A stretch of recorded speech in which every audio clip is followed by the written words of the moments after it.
Hi guys, so this is your lesson for Monday since I am going to be coming back from Illinois from seeing my family.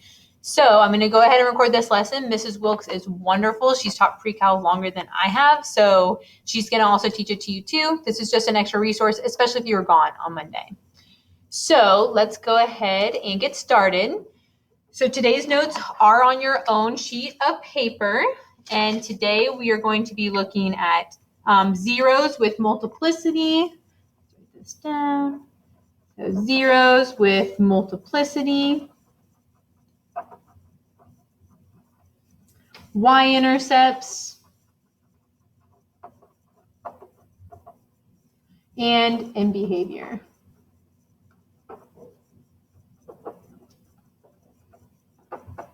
So most of this stuff you actually have already learned about in Algebra 2.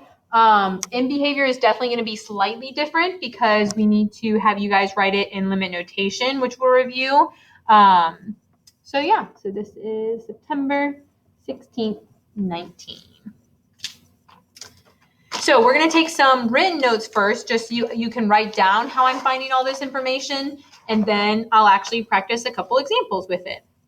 So the first thing we're going to talk about are zeros. So one thing I need you to remember with zeros, there are multiple words that we could use for that. So zeros are the same things as roots, slash X-intercepts, slash solutions, all the same meaning.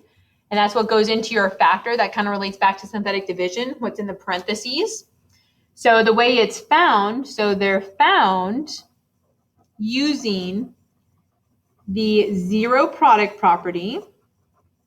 That's a property that you probably use quite often. You just don't know you're using it because it's just second nature.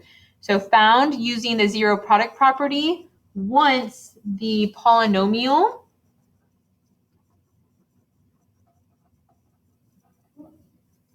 is in factored form. So the polynomial does have to be completely factored in order to find your roots or your zeros or your X-intercepts, whatever you want to call them. And then these are written as X comma 0. So whatever you find for X comma 0, because they're X-intercepts. After you find those X-intercepts, we can then find the multiplicity for each intercept. So this is something you have talked about in Algebra 2 as well. So multiplicity. The side note I'm going to make for our zeros. So multiplicity is essentially how often a zero is repeated. But what that really translates down to in the equation is the exponent on the factor. So I'll show you that in our examples. And then we need to remind you what each multiplicity really tells us. Because we're going to ask you for the multiplicity, and that's just a number, right? Because it's essentially the exponent on the factor. But then when we start graphing these tomorrow, you are going to have to know what that tells us to do. So if the multiplicity is, so the first option is 1. So that means it's probably not going to show you an exponent because the exponent's 1. That means you're going to go straight through that root. So the reason why is because an exponent of 1 kind of looks like a line, right? So you're going to go straight through. If the multiplicity is even, like 2, 4, 6, or 8, that's going to kind of look like a quadratic. So we're going to call that a bounce. So it's going to bounce off the point that we're talking about, either down or up. It just depends what direction you're coming from, which I'll show you a lot of tomorrow. And then the last option is if it's odd, other than 1, of course, because 1 is going to be our straight through. So if it's odd, that's going to be like cube to the 5th, to the 7th, whatever. That's going to be your slide. Maybe they said bend, squiggle, something like that through. And that's because you're going to kind of look like a cubic through that. And that is the one you guys have the toughest time drawing, but I'll work with you on it. It's okay if it's a little sloppy. But the biggest thing we don't want to see, I'll show you tomorrow, is like something that's not really a function. So those are my zeros with multiplicity. Then we're going to have y-intercepts. So y-intercepts you've been finding for the longest time ever. To find a y-intercept, remember what's true about every single y-intercept that's ever existed is that the x value is 0. So we're going to plug in 0 for x, right? Because that's what's true about a y-intercept, and simplify. And the way you're going to write these is also as a point. So they're going to be written as 0, comma, y. So whatever you get for the y value is going to be your y-intercept. So 0, comma, number. Then the last thing that we have to talk about today is in behavior. And that's really what changes between Algebra 2 and pre-cal when it comes to polynomials. Because now we're going to have you write it in limit notation. So let's go over in behavior. So in behavior, we're going to use the sign of the leading coefficient. And I'll review where is that leading coefficient, what does it look like, and whether the degree is even or odd. And I'll review how to find the degree as well.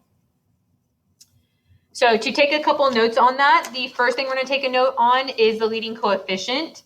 So underneath this, our leading coefficient, which you'll see me, if I ever want to write leading coefficient from here on forward, I'll put LC just a little bit faster to abbreviate it. There's two ways to find the leading coefficient, and same thing with degree. There's two ways to find degree, and it all depends if you're in factored or standard form. So remember, standard form is when it's entirely worked out, and factored form is when it's factored, right? There's parentheses everywhere. So I'll practice with you on that. So standard form, the leading coefficient is just the number in front of the term. So the number in front of the term with the highest exponent.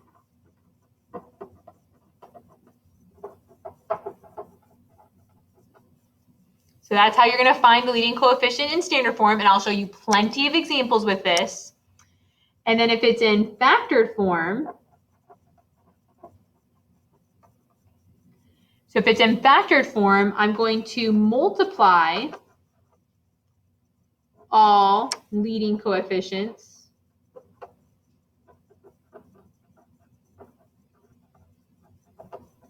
in front of x. So if it's in front of x for each factor or each piece of the factored form, then you're going to multiply all those numbers. Even if it's a negative sign, you're going to have to take that into account. And then the last little note we're going to make is going to be degree. So the way you find degree, if it's in standard form, so standard form is just your highest exponent. That's kind of what we talked about on synthetic division day, because you just took the highest exponent and decreased it by 1. And in factored form, you are not going to multiply all of that out. That'd be like super annoying. So the trick there is you're just going to add all exponents. And you have to be careful, because if it does have a 1 exponent, you need to add that in there as well. So let's see where I'm at with time. See if we need to go to the next video. Yeah, so I'm going to go ahead and stop there. It's a good breaking point, and we'll go to the next video. I'm going to show you the different types of in behavior. We'll practice a little bit with in behavior, and then we'll practice with everything. Zeros, multiplicity, y-intercept, and in behavior. So, all right, so let's stop here, and I'll see you in the next video.